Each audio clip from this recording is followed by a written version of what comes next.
Here we go. All right, we're good. Okay, so a big welcome.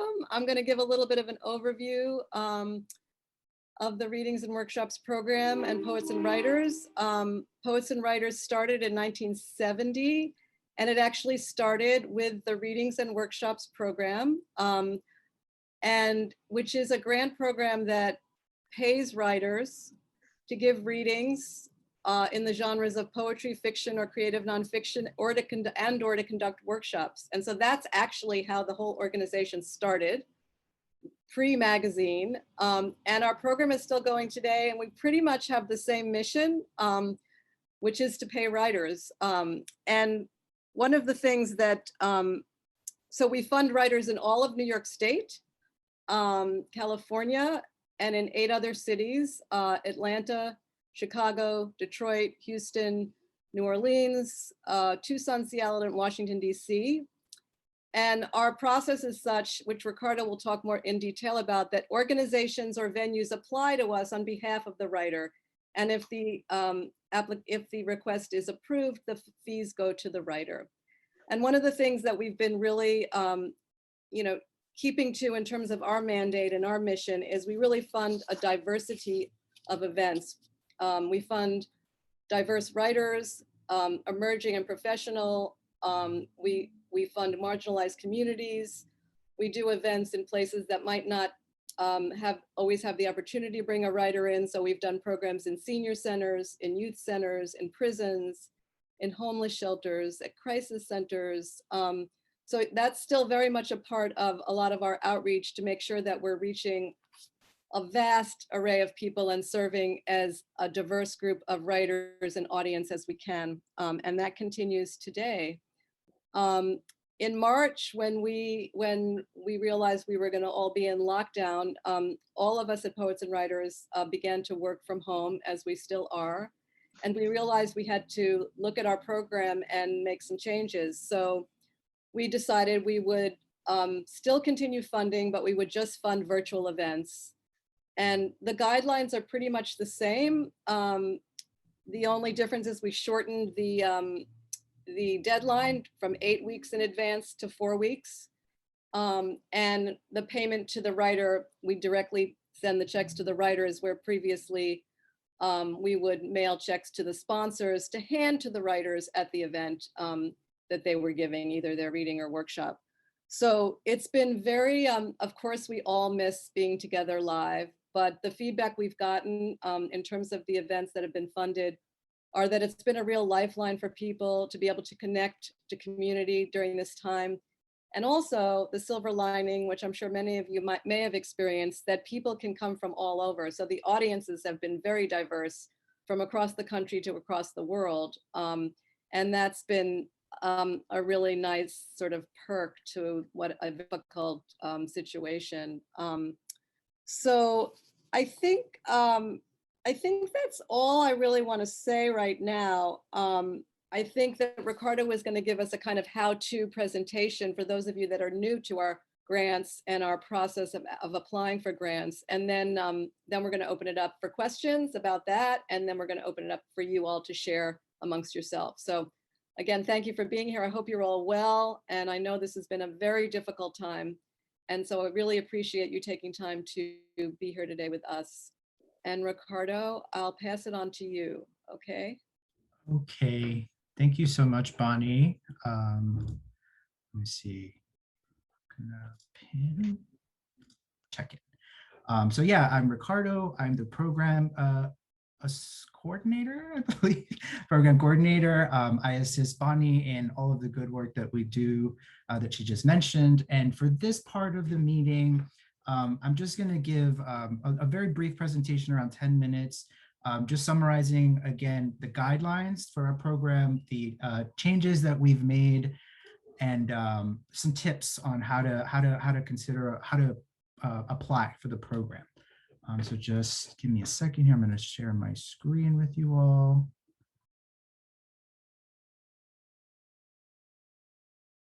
Does it take up all of your screens? You can just give me a thumbs up. Okay, good. See a couple of nodding heads. Great. So This is, again, just an introduction, a summary of what Bonnie just mentioned. We adjusted our programming last year. I was actually just thinking that this week is the week, it's a year now officially since I think restrictions in New York happened. And so around this time last year, we were adjusting our guidelines to support virtual events. So a lot of this, again, is the same if you have either received a grant or have applied for a grant on behalf of someone else. A lot of this will sound familiar. These will just be finer points. So first, all of this is available on our website. So if you want to just sort of sit and just absorb and take maybe notes or questions you might have, feel free. We're going to follow up with information on how to find this information. So yeah, so first, virtual readings should be live streamed through audio, video, a platform that is open to the public, kind of like what we did tonight. We hosted it, we're hosting it through Zoom. It's available to the public. We just ask folks to register, but anyone can join in. Again, events can't be behind a paywall necessarily, but for if a reading has a sensitive content or there's a reason why there can't be a public admitted, that's fine. We just ask again that it be live streamed. And that's just because we do not fund broadcasts or podcasts or previously recorded events. That's sort of the adjustment that we had for a standing guideline, which is that we don't fund retroactively. So if an event has already passed, we can't fund it. If an event has already been recorded, we wouldn't be able to consider it. Okay, virtual writing workshops, they have to include likewise real-time online instructions by a live facilitator. These can be open or closed, again, depending on the specific audience you're working with or the content matter of the workshops. But again, they do have to be through live instruction. They can have audio or video components. Right now we're having this through Zoom, but there have been workshops that we've supported that have done their work through phone conferencing. So it doesn't necessarily need to be a camera work, but there just needs to be an ability to have people come together live and for the instructor to have an opportunity to give live feedback or just have live teaching opportunity. 3, when completing the mini grant application, the event site should be listed as the sponsoring organization's mailing address. This is for maybe folks who have filled out our grant application in the past, you'll maybe remember or have a memory of something called the event site tab. That's where previously we would ask folks to let us know where is your reading happening. And it had to do with us just keeping track of where projects were occurring so that we were abiding by our funding guidelines. For this point of the guidelines, I will just say that because everything is everywhere, nowhere, thanks to virtual events, we're trying our best to keep track of the same of our spending in the same way by asking project directors, so the folks who actually fill out the application, to enter their own address. So wherever they are, we're presuming that that's where the event would take place, were it not for restrictions. This will be again, it's more of a specific technical point, but a reminder of how we're sort of adjusting. Oops, sorry. Okay, next, if a request is approved, event organizers and writers will each receive an approval email. Payment will be mailed directly to the writer 2 to 4 weeks after the event. To ensure that grant checks are delivered successfully, writers should log into our grants management system to verify their mailing address and other information on file for them, not for you. So this is another change that we've actually made. And the second one is actually very recent. So when we shifted to online events, we changed our approval, our check disbursement process. In the past, we would mail those checks in advance of the event. And then the day of, the event organizers would be responsible for handing those checks off to the readers or the workshop facilitators. To minimize that, the handoff of checks, from the event organizer to the writer during these times, we are mailing things directly to the writer. We also added a part of our grant process where, in addition to the sponsor getting that notification that says We approve your request. This is how much we're able to grant your check. And the sort of just a reminder of what to how to follow through with their part of the grant. Writers are now also going to be notified when we approve that grant. And it's a really brief email that just asks, please log in here. We give instructions on how to log in to double check your mailing addresses. So that's something that's new. And we're hoping will be very helpful, is to make sure that grants don't get lost in the mail. Okay, 5. Reporting will be handled as usual. Event organizers and writers are asked to complete brief reports to let us know how the event went, how many participated, and so on. That part is still the same. After a grant, if you're not familiar with our process, you get a little link that just says, now that your event is completed, please log in to our grants management system and fill out a report. It's really brief, really simple, but very valuable to us. It sort of lets us know we can't be everywhere at once, even though we maybe are a little closer to that now in virtual settings, but it just lets us know how the event went. And it helps us sort of show to our funders the wide audiences that we're able to reach through our programming. So 6, as always, event organizers are responsible for ensuring that all materials carry the appropriate credit lines and logos and uploading those materials through the report form. For New York funders and writers, the credit lines that you'll see will be NISCA for the New York State Council of the Arts, and we have their logos and credit lines available online. We also offer funding through the Department of Cultural Affairs, but that's mostly for New York City, the 5 boroughs. Okay, 7.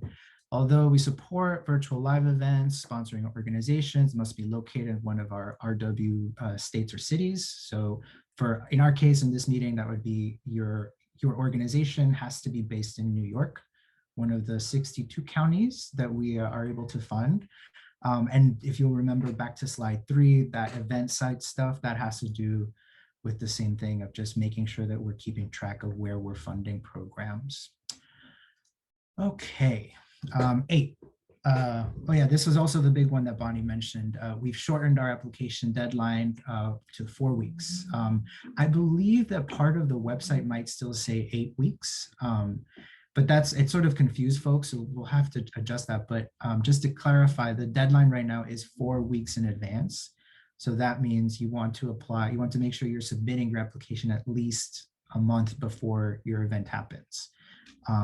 We do our best to be flexible, and I think especially now, we understand that there's just a lot going on, but we do need a little bit of lead-in time to review applications. So 4 weeks should be what you think about.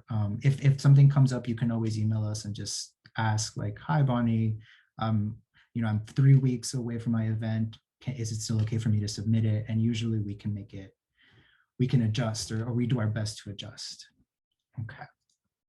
And 9, this is a reminder, and I think especially a very important resource right now, since everything is happening online. We encourage recipients of grants to post their events on our online literary events calendar. It's free, it's on pw.org. The listings actually appear right on the front page of pw.org. So I was just checking before this meeting, our listing for this town hall was right in the front page. So that does update, and you might be able to see your event right there on the front page, which is a really great reason to put it into the events calendar.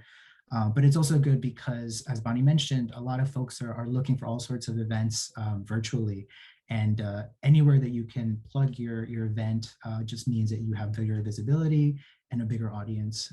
So I definitely encourage folks to check that out. And I think I might actually be able to show you all a little bit of where you can find the guidelines. This is our just a closing slide. It's their contact info. You all have our email addresses now, but I'm just going to show you all where you can navigate to on pw.org. Let's see if that. Open my Zoom. Share. Okay. So yeah, this is our website, pw.org. Like I mentioned, the calendar gets updated and things appear on the front page. So this is where you would see that. Here's our town hall meeting. If you are interested in posting your events, when you open pw.org, I'll just show you real quick. Go to find your community, literary events calendar, you click. My internet connection has been a little slow. So you might also have that wait, but this is where you would be able to post and find events. We are, again, we made it easier for folks to indicate where they can, that the event is online, and you can filter by date. And yeah, this is what that would look like. The other part of this is the guidelines that I just went through are also available on pw.org. And for that, you can go to the header on top where it says readings and workshops, about readings and workshops. And it has, again, these updates that we just mentioned in response to coronavirus. You would just click. And all of that information is available here. I think it's actually slide to bullet point. So yeah, I think that's all I've got right now. Let me see, Bonnie, are you? So Ricardo, thank you so much. You're so great with all this technical stuff. Thanks, I tried. So yeah, I thought maybe we could just open it up for some questions about the grants that people might have for now, and then we'll go into like having all of you share with us. I also, before I forget, just wanted to say, because I saw it on the webpage, the Poets and Writers Gala this year is virtual and it's open to anyone and it's free. And Oprah Winfrey is going to be hosting. She's going to be there, and Stacey Abrams is going to be hosting. So, and we have a collage of videos. It should be quite wonderful. And it usually it's very expensive to come to the Poets and Writers Benefit because it's how we get a lot of our money. But this year it's free and you're free to make any kind of donation or just be there for free. And that's on March 25th at 7 p.m. if I'm correct. Yeah. Yes. You can see that on our website. I just wanted to not forget to invite you all. Okay. Yeah. So if anybody has any questions about our program, either just raise your hand or unmute yourself or, yeah. Okay, yeah. Melissa. Hi, I represent Colorscape Shenango Arts Festival and Poets and Writers. Nice to see your face, and Ricardo also to check in and in person, pretty much. Yeah. We're in upstate New York, as you know, in the middle of Shenango County, and we draw between 10 and 12,000 people for a 2-day festival. And with your support in the past, we've been able to bring in some really high caliber poets to read from the main stage, as well as go into our school and do a workshop and conduct any kind of conversation consultations, word games, literary activities for children from our literary tent. Last year we had a virtual festival. We did not apply for a grant from Poets and Writers because our poet that we had scheduled was way too expensive. We needed to cut back. Yeah. So, and usually I send in my application about August 1st for our event, which is the second week in September. So as time went on, I kept thinking I was going to be able to do this, but we were such in a panic mode about the festival. So thank goodness we were able to have a virtual event with 30 of our artists and 4 musicians. And we paid 4 musical acts to do a special concert for us online. And I believe we had 1,000 hits. Nonetheless, it was quite successful, but no poets. So we are going full speed ahead, thinking that we're gonna have a festival. We are not having a virtual festival. We can't afford it. We did it once, we can't do it twice. We can't pay our executive director, publicist, you know what I'm talking about. So if you're not going to fund live events, I probably should just say goodbye. But we're hoping. When is your festival? The weekend after Labor Day. So right now, this is where we're at. And of course, things are still unknown, but we are right now going to continue funding virtual events through our fiscal year, which ends June 30th. That's a for sure. then we're going to have to reevaluate and sort of see what's happening in the world of the pandemic. So it might be possible that we will begin funding some live events with, that people will be taking safety precautions that they need to take. We'll let you know. There'll be time because this virtual stuff is gonna at least go through June 30th. So keep in touch with us about it. It's an unknown right now when we're gonna start doing that. But when things begin to change and it's safe and the state, the different places that we fund have put out protocols, we will definitely be considering doing that because we all want to get back to that. So it's a question mark, but it's not, it could be happening. So keep in touch, email us, and you could just take it from there. Okay, thank you. Will do. Milda. Hi. Another Hi, you guys. It's so nice to see faces that go with your name. First of all, thank you, obviously, for funding us for all this time. For everybody who doesn't know me, I'm Milda DeVoe, or MM DeVoe, and I run Pen Parentis. We provide resources to writers to help them stay on creative track after they have kids. And we have a free literary salon. It's on the second Tuesday of every month, currently virtual. And that is not why I'm here, though. I'm here to ask Bonnie and Ricardo, what do we do about, so some of the forms, we get feedback from the writers and they kind of freak out at the extent of reporting that they're supposed to be doing. Like, when we do our live virtual events, the audience is on chat. They are very encouraged to interact with the writers, and we do love that interaction. But we can't know what race they are, what gender they are, how old they are. And so all those things, I am fielding calls all the time from really kind of stressed out writers who are like, we have to fill this out and we don't know what to say. And even Christina calls me a lot. I'm sorry to cause any stress, Gee. I don't want to do that. We totally get it. There's no need to stress. All they need to do is say, this is a virtual event. We don't have those numbers. We're not going to penalize them for that. We really just want to know. I mean, that's information that's good for us to know and gather, but we totally get during this time that people can't do that. And, they should just answer the questions that they can answer, Fair enough. Without stressing out about it. If you can encourage them not to do that. I'll let them know. We do use information for our reporting. We do use, especially, we really love to get sort of anecdotes from how it was, because these quotes are, we always have to offer quotes to our funders. And so, yeah, I'm sorry, that means they're being very diligent if they're really about it, but really they shouldn't work. Just put either, it's virtual, I don't know, or NA, or, we're not gonna. Let me ask one more question, which is, are you going to continue to fund the virtual events if we continue to have them? Because for us, it was actually an extremely wonderful thing to go online. We discovered that instead of just reaching, the lovely elite little Manhattan people who like to go out and have wine, all of a sudden we are reaching actual parents who live in Kansas who can't otherwise come to a reading.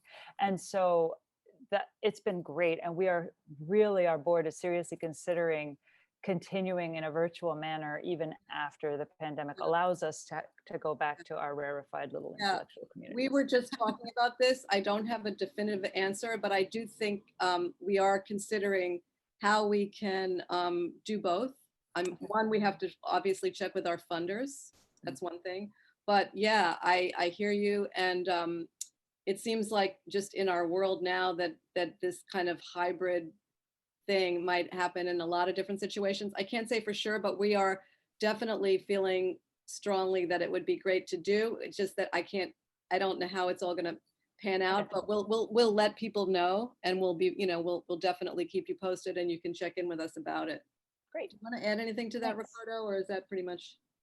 Yeah, no, I'm going to say that for the first part, Milda, that there is a way that we can make little edits to the report. I'm wondering now if we're a year in, but I didn't realize the reports were causing writer stress. So maybe there's a way we can add a little note that says, fill out what information you have available. I don't know. I was thinking maybe I'll add that to my to-do list, and then the other thing was going to be about, yeah, virtual events. That, as Bonnie said, we literally were just talking about this like 2 hours ago, I think. Personally, I think that I've also heard feedback like that, Milda, that for some folks it's been a way of like just reaching new audiences, and it's been really helpful. So I know that I'm personally going to advocate for us to continue doing that. If I will say that if anyone in this call has any other notes like that, feel free to drop them in your reports or even just email them to us, because I think that that's also helpful feedback for us to share with our own funders and with our leadership, so that we can figure out what to do going forward. That's it. Yep, great. Lynn. Hi. My name is Lynn Keeman, and I'm on the board of directors for Bright Hill Literary Center in the Catskills. Yeah, wonderful. Thank you. Having the ability to do things virtually has been a godsend for us, and to have people literally from all over the world be able to join us. Now, I have a question. If we are getting NISCA money, we cannot apply to you because you're also funded by NISCA. Is that the? Yeah, if it's for literary events, they call it double dipping. I mean, if you get NISCA money to do like music or theater, then that's okay. But if you get it to do literary events, yeah, unfortunately, you can't also apply to us. Okay. Yeah. Well, yeah, I know Bertha very well for many years. Oh yeah, she's wonderful. Okay. Okay, thank you. Thank you. Yes, Anne. Hello, I'm Ann Dimmitt. I'm a writer. Okay. And I've not been through this before with you, and I have a book coming out early next year. How would you advise me to work with a presenting organization?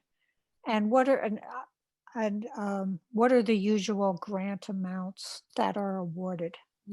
Oh, yeah, really good question. As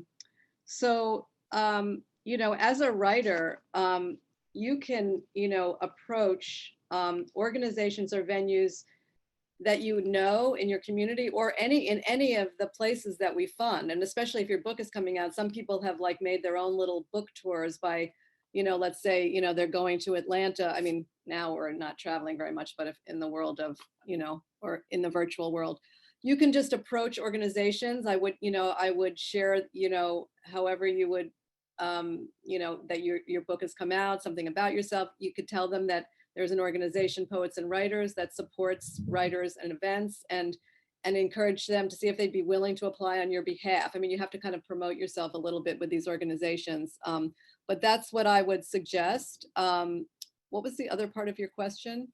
What are the usual grant amounts? So our guidelines are such that for readings, we fund anywhere from $50 to $350 per reading and $100 to $200 per workshop. And for the organizations, there's a maximum of $1,500 per year, but a writer is not under those same constrictions because you can do things at different places through different organizations. Yeah, so as a writer with one particular book, I could work with a variety of presenting organizations. Yes, Okay. you could, and that would be great for your book to do that, to reach different audiences. And yeah, they would just have to, you would kind of set up you would develop a relationship with them where they would be wanting to do that for you, and you would give them the information that they needed to fill out the application, which would include your personal, your name, your bio, your contact information, all of that. But yes, I would definitely encourage you to do that. Okay, thank you. Congrats on your publication, Anne. Yes. Thank you. What's the name of your book? Do you want to share? Fleur. Fleur. Is it poetry or? No, this is a novel. Oh, wonderful. Wow. Terrific. Yeah. I'm just gonna add to sort of echo Yeah. what Bonnie said about sharing our website. I think especially when folks see that helps sort of explain, what do I have to do? Because really all they're doing is filling out a form on your behalf. I will say that we're also working on an application tutorial. It's like a 10-minute little video that just says, these are the parts of the application. Here's how you would fill them out. And that, I think, we're developing that because of feedback we've gotten as well, where, because writers have to advocate on behalf of themselves, we were trying to just give them tools to do that. So I think that would be, keep an eye out for that. I promise it's coming. Thank you. Hey, Phil. Oh, okay. Didn't get him on time. Okay. Oh, hi. Hi, my name is Dalma, and Yes, welcome. Good to see thanks. I'm also a writer, and I have been a recipient of a grant on a number of occasions, so thank you.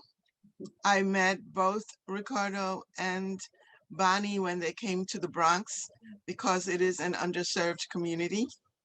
And I just wanted to encourage everyone to reach out. You don't have to be a formalized organization. I have read for book groups, for seniors, for a number of people who never thought that they could have a writer come and speak with them.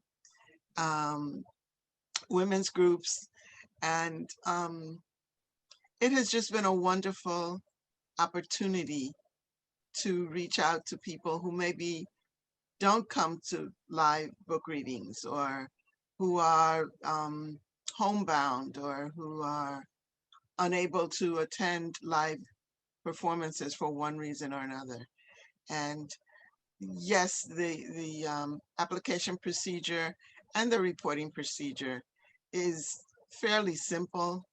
And if whenever we've had any issues, both Ricardo and Bonnie have been more than happy to resolve problems. So thank you. Dalma, I'm so glad you shared what you did, because that point of, organizations, first of all, they don't have to be a 501(c) or any big grand organization. I'm so glad you brought that point up. It's so important. And also the point that it's just me and Ricardo. So, we're a very small department, and you can email us. I mean, it used to be more available on the phone. Now that we're working virtually, we do check our voicemail, but you can email us, and we can troubleshoot or answer questions easily. And our poets and writers, we're here to serve writers, so that's what we do. Absolutely. Yeah, thank you, Dalma. Can I just ask one more question about procedure? And that is when, for instance, in the last minute, like frequently we have had happen where an author says that they're going to be there, and then within 24 hours before the event, they suddenly go, I've got something to do, and then they don't show up. When we used to hold the check until the event, we could just be like, fine, and then just hold the check or send it back to you. What happens now with their check since it's in the mail? Are you able to cancel it, or how does that work? Because we are having the same situation where I haven't been mailing our checks to them until after the reading, because it's just, with the chaos in the world, so frequent that people are, even if it's just that they can't connect to the internet that day, like that, I have a struggle as to whether we should be. You just need to tell us that, the person didn't show up, the event is canceled. We can void the check. And also our check processing is very slow right now. So checks are only cut twice a month. And so probably in most cases, probably the check hasn't been mailed, but if it has, it's very easy for the accounting to just void the check. It's not a big problem. Just the main thing is for you as the sponsor to let us know, as soon as you know. That's it. Yeah. Hi, Tanya. I think we're going to go to you. I know you had your hand up. Okay, hi. Thank you.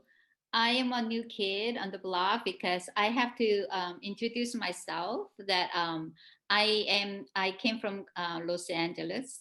So I am very familiar with the Los Angeles poet and writers. I've been doing the workshop there, but I am here in Upper East in New York, and I am a writer. am a poet, and then it's crashed because my book came out last year. This is a War Still Within. This is a poetry that about a lot of women issues, and especially for comfort women that, like, you know, sexual slavery during World War II. So a lot of got attention, but and then I have 20, you know, readings and book launchings and everything, but everything is postponed and then not doing much. But I thought this is like very important.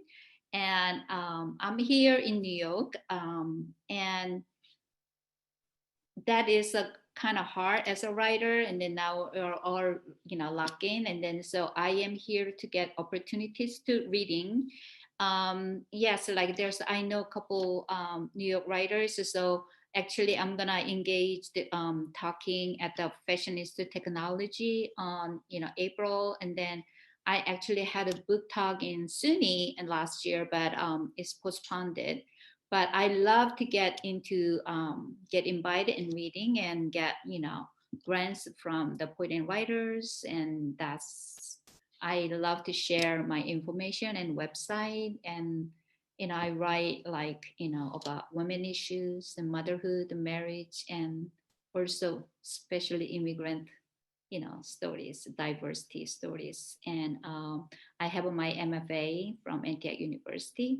So here I am. I just want to introduce myself.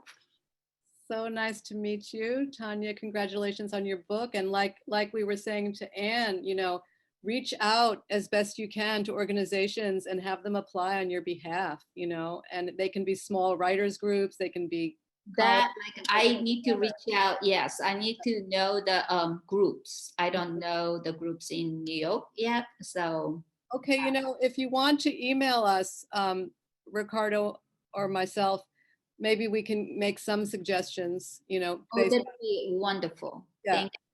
Thank you. And you can also, yeah, Ricardo, do you want to add to that anything? No, just welcome. Yeah, I recognize, Tanya, your name from some of the, I help administer the California program too. So I recognize, I might have even emailed with you once. Welcome. It's nice to be in the same time zone now. And I know. I was gonna say, in terms of right now with I mean, I'm assuming do you write poetry? I'm trying to remember. Yeah, well, I write poetry and then I do the, you know, nonfiction. But poetry is my main genre. Yeah, I will recommend, just as I'm also a poet, based Jersey City, but I was going to say that so many of the events that the Poetry Project, for instance, does, it's very lively chats. They sort of try to do their best to facilitate that feeling of online. I would also, yeah, they have a good newsletter that has a lot of those opportunities that you might be thinking about. To contact writing. I don't want to take up all the time. So is it possible that can we email each other? That yes. And what I was also going to lead into was we asked folks that would be, if they would feel comfortable just sharing your email addresses amongst the group. So if you said yes, I think Bonnie and I can put together just a really quick email to introduce you all and just get that conversation started. But yeah, thank you, Tanya. I think we kind of morphed organically into questions and answers about the program, and then just you guys introducing yourself, and maybe I want to just open that up to those who haven't had a chance, like just if you want to say something about yourself, what you've been doing, what's been challenging as a writer or a presenter, or what you've done that's been successful, or just want to sort of introduce yourself, please feel free. No pressure, but we want to make sure that everybody who wants to speak has a chance, because there's, you know, we're not so many that we can't do that. So I just open it up. Anna, hi. Hi, Bonnie. It's nice to see you. Yes. We know each other through Women Writers in Bloom. Oh yes, of course. Oh my goodness. Okay. Hello. Happy New Year. Yes. Happy Valentine's Day. Happy all the things. Happy International Women's Day. Yes, absolutely. So this is the first time I'm attending one of these meetings. I'm actually here on behalf of another writer, Jackie Reasons. Oh yeah. Jackie is putting together some events for, I think their organization is How to Build a Fire, and also Hallard's, which does poetry readings or had them at the bar, but the group was campered down. And so she was supposed to be here at this meeting. We were coming together. So she asked me, could you please sit in on the meeting and get the information so that we can start applying? So I am interested in learning more about the process. I'm really glad that I had an opportunity to come to the meeting because it's not something that I even know about or think about. So this is helpful. I'm also a writer. I've gotten, this year I focused on publishing. And so right out of the gate, I got some things published with San Francisco Writers Project, and also with the Poets Corner. And I have something coming out in an anthology next year with, I can't remember the name of the organization, but the book is about Marilyn Monroe. And so it's called I Want to Be Loved by You. It's going to be an anthology of all poems dedicated to her and about her. Wow. Wonderful. Well, congratulations on your publication. Thank you. And so I am interested in, thank you for all this information, because what Jackie is planning to do is How to Build a Fire and Camper Down have been doing virtual events. And so they do want a way to be able to sponsor their events by giving a nice a stipend or an honorarium to writers. So those two organizations are themselves a 501. So I'm just here to get the information to help them know how to, we put in the money, they sponsor us. Right. I guess that's how it works. I see Jackie. Is it Jackie Reason? I see. Yes. I see they're here, I think. I see a name anyway. Oh, she is. Oh, that's great. That's great. They can just, the first thing they would do is register on our Readings and Workshops webpage, register their organization. It's quite simple, Okay. simple questionnaire. And then they'll receive a email that will give them a temporary password.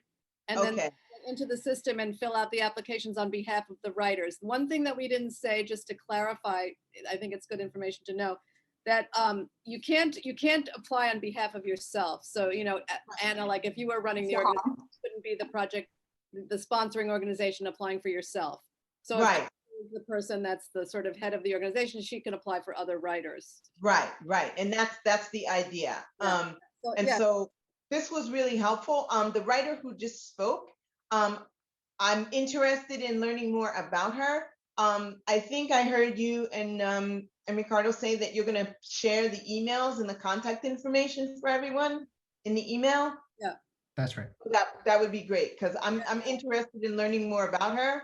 I've put together things in the past with Brooklyn Public Library. I used to work for them, and had I known that this was such a thing, I probably would have been applying, because Brooklyn Public Library used to grant their actual workers who, I worked in literacy. And so what I was doing was I put together several writing programs for the students who were attending. And at one point, the library actually gave us our first funding. So we probably could have increased our funding and increased some of our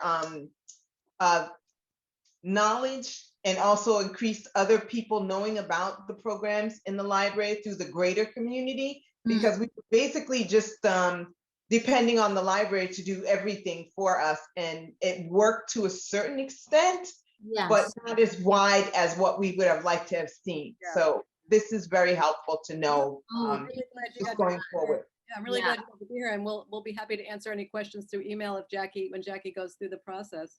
Okay. Yeah. So thank you.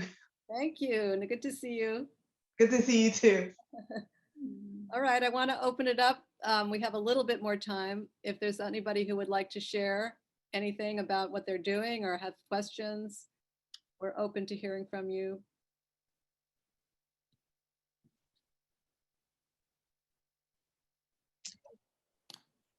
Dalma? In terms of sharing, I just wanted to share that I've sold my second novel. It's coming out next January. It's called A Woman of Endurance, and it is about an African woman who's taken to Puerto Rico and sold as a breeder. And it's about her experiences.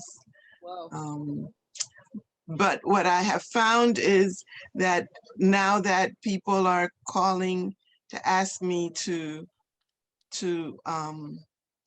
read for them, groups are calling to ask me to read for them, I just immediately refer them to the PW website, and I'm out of it. It's like, it's on you. So it's really good to know that now it's down to a 4-week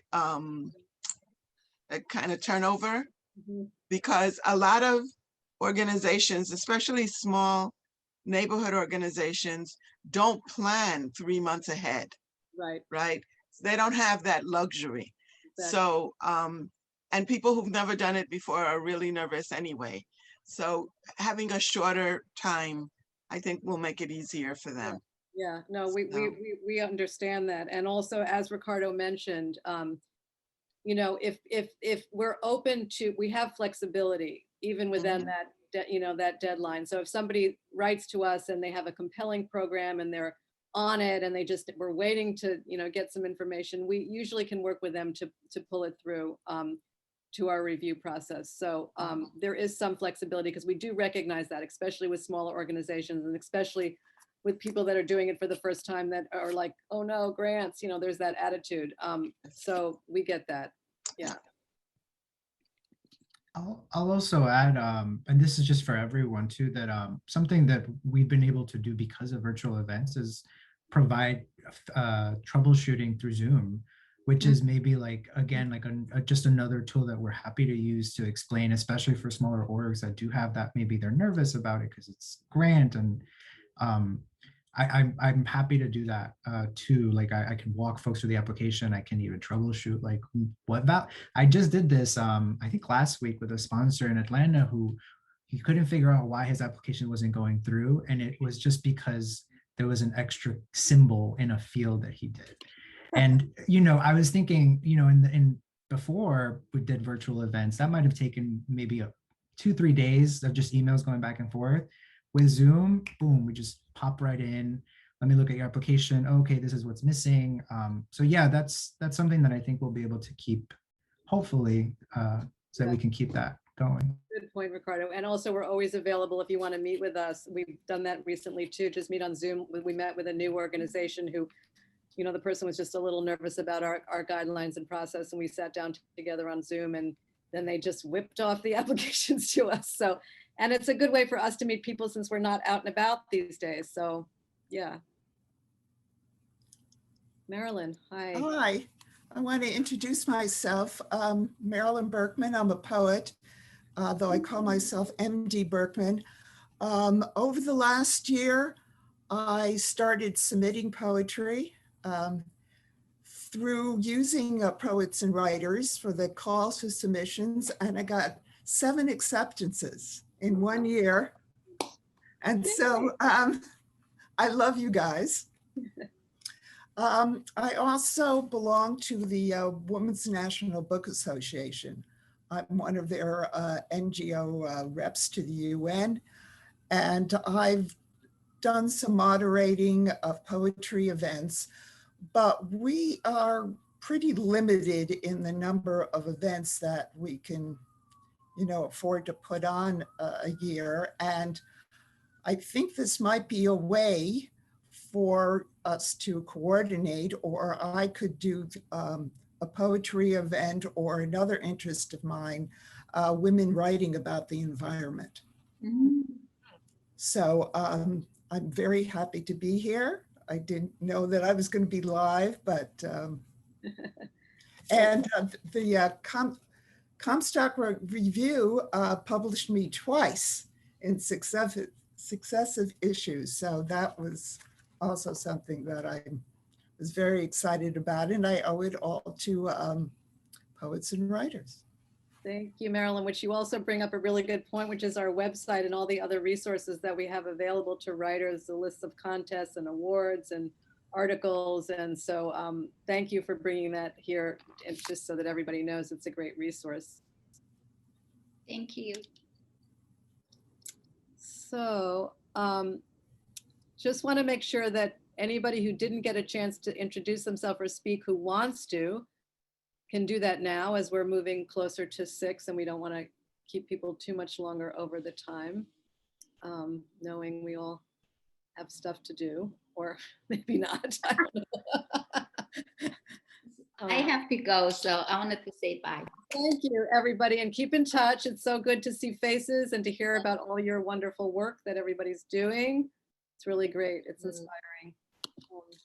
We can stay a few more minutes if those who haven't spoken would like to, or not. Yeah. Congrats, Marilyn, on the publications. And yeah, I'm not sure if anyone else wants to even just plug, like if you got a poem published. I personally, I haven't. Wendy, do I see Wendy? Yes, I just, thank you so much. It's good to see you both. And you have been so good to me as an organizer and a writer myself. And actually, Saturday, I am facilitating a workshop sponsored by Poets and Writers through the Latina 50 Plus organization. So I'm so thankful. Since I started my career as an organizer and a writer, I've been working hand in hand with Bonnie since 2013. And Poets and Writers is such an amazing organization and supportive for writers. And I'm not a 501c3, but all my events has been sponsored for Poets and Writers. And if it wasn't for them, I wouldn't be here. So thank you so much for the support, and especially now it's even so more important because of the moment that we're going through right now, and writing, it's like a way of salvation for many of us. So thank you for all the wonderful work that you guys do. Thank you, Wendy, for all your work, and it's so good to be able to work and support the work you do. Yeah. And so come to the benefit. It's going to be fun. I mean, fun. It'll be interesting and inspiring. I know they're really working hard on it. So yeah, you can go to our website to just click the link, right? I think you can just get to it from there. Yeah, so there, you might have caught it maybe to the right when I was doing the screen share, but there's a big poster that just says, join us for our gala, you can RSVP. From what I remember, it's kind of like you can log in day of, but you can also just sort of like save the date. Cause I sent out the reminder for today's meeting because I know that I forget sometimes, like sometimes I'll check in with Bonnie. I'm like, Bonnie, are we checking in? I forgot. But yeah, definitely head to pw.org, RSVP. I think, Bonnie, we said that we'll connect folks from today's meeting, just facilitate that email exchange. This meeting, as I mentioned, was going to be recorded. And so I think we're going to edit it and it'll probably be archived on our YouTube channel. That's another just last little plug. Since the beginning of the pandemic, we've been able to host lots of virtual events, not just informational readings, but celebratory readings involving groups that we funded. So if you're curious sort of about what we've been doing, or if you want to just see like what could be done through our program or with our help, I definitely recommend to check that out. Is there anything else, Bonnie? Do you want to close this out? Yeah, I think we'll close out at 6:01 because people have drifted away. It's so nice that you all came. Great to see faces that I didn't know before, new faces, and take good care, everybody. Be safe and continue to write and inspire your communities. And we'll see you again some other time. Thank you. Thank you, Anne, Marilyn, everyone who shared. Have a good night.